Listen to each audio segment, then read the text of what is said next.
이른 새벽, 갑자기 번쩍하고 섬광이 비치더니 한 건물에서 폭발이 일어납니다. 현지 시간 지난달 30일, 고층 빌딩이 밀집한 모스크바 최대 상업지구가 우크라이나 드론 공격에 노출됐습니다. 건물 2개가 피해를 입었고 경비원 1명이 다쳤습니다. В моменте просто услышали взрыв и прям волной было, прям подскочили все. И потом очень-очень много было дыма, и ничего не было разглядеть. Но немного сверху прям видно было огонь. 그 뒤로부터 불과 이틀 만인 1일 새벽, 모스크바가 또다시 드론에 뚫렸습니다. 이번에는 같은 건물 고층부가 파손됐습니다. 사상자는 나오지 않았지만 모스크바 서남 쪽에 위치한 부누코보 국제공항이 일시 폐쇄됐습니다. 러시아 국방부는 석 대의 드론 공격이 있었지만 2대는 방공망에 격추됐고 1대는 전자전 장비에 요격돼 통제력을 잃고 추락했다며 우크라이나의 드론 공격은 실패했다고 주장했습니다. 모스크바 중심지를 겨냥한 드론 공격은 전쟁을 피부로 느끼지 못하는 러시아인들에 대한 일종의 충격요법으로 러시아 내 반전 여론을 키우는 데에 목적이 있는 것으로 분석됩니다. Поступово війна повертається на територію Росії до її символічних центрів та військових баз, і це неминучий, природній та абсолютно справедливий процес. 우크라이나의 드론 공격을 테러로 규정한 러시아는 보복성 공격으로 젤렌스키 대통령의 고향 마을인 크리비리를 향해 탄도미사일 2발을 발사했습니다. 이 공격으로 민간인 주거 건물이 파괴되면서 10살 소녀 등 주민 6명이 숨지고 69명이 다쳤습니다. MBC 뉴스 이지선입니다. 러시아 크렘린궁 상공에 무인기 한 대가 모습을 드러냅니다. 건물 동지붕위로 날아들더니 시뻘건 불꽃과 함께 폭발해버립니다. 15분 뒤 또 다른 비행체가 나타나 짧은 화염을 일으키며 역시 폭발했습니다. Украина этой ночью попыталась нанести удар по Кремлю при помощи беспилотников. 크렘린궁은 성명을 내고 이번 무인기 공격은 우크라이나의 소행이라고 주장했습니다. 푸틴 대통령의 생명을 노린 계획적 테러라며 보복을 예고했습니다.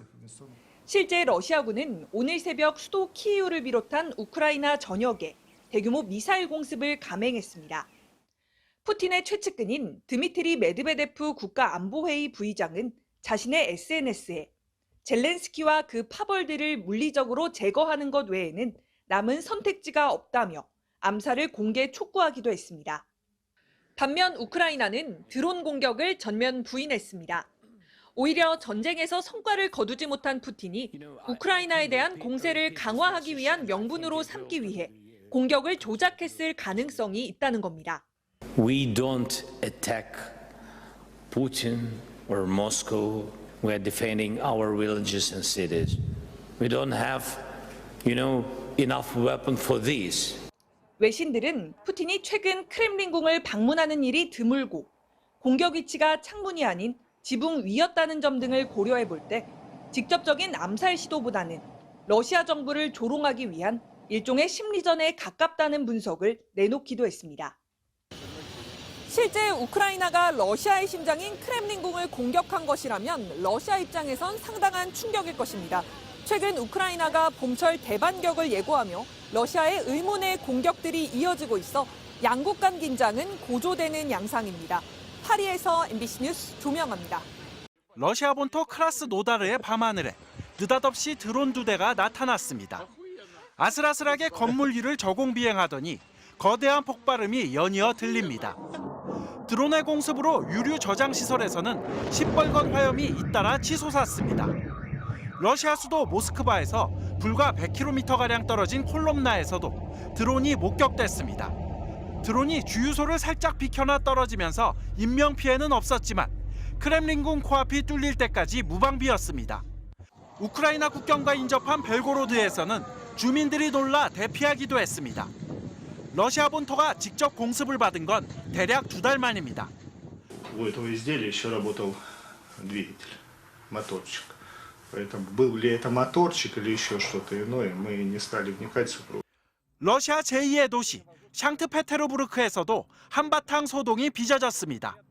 상공에서 미확인 물체가 확인돼 항공기 운항이 전면 중단되고 전투기까지 출격한 겁니다. 라디오와 TV 채널까지 누군가에 의해 해킹되면서 가짜 공습 경보까지 잇따라 송출됐습니다. Внимание! Внимание! Объявляется воздушная тревога. 러시아 국방부는 우크라이나가 드론으로 민간 기반 시설을 공격했다며 인명 피해는 없다는 성명을 발표했습니다. 우크라이나는 드론 공격에 대한 입장을 아직 내놓지 않고 있습니다. 우크라이나는 최근 동부전선의 요충지 바흐무트 전투에서 점점 수세에 몰리고 있는 상황입니다. 이 때문에 이번 공격은 우크라이나가 군과 국민들의 사기를 높이기 위해 러시아 본토 깊숙한 곳까지 겨냥할 능력이 있음을 과시한 것이라는 풀이가 나오고 있습니다. MBC 뉴스 윤성철입니다.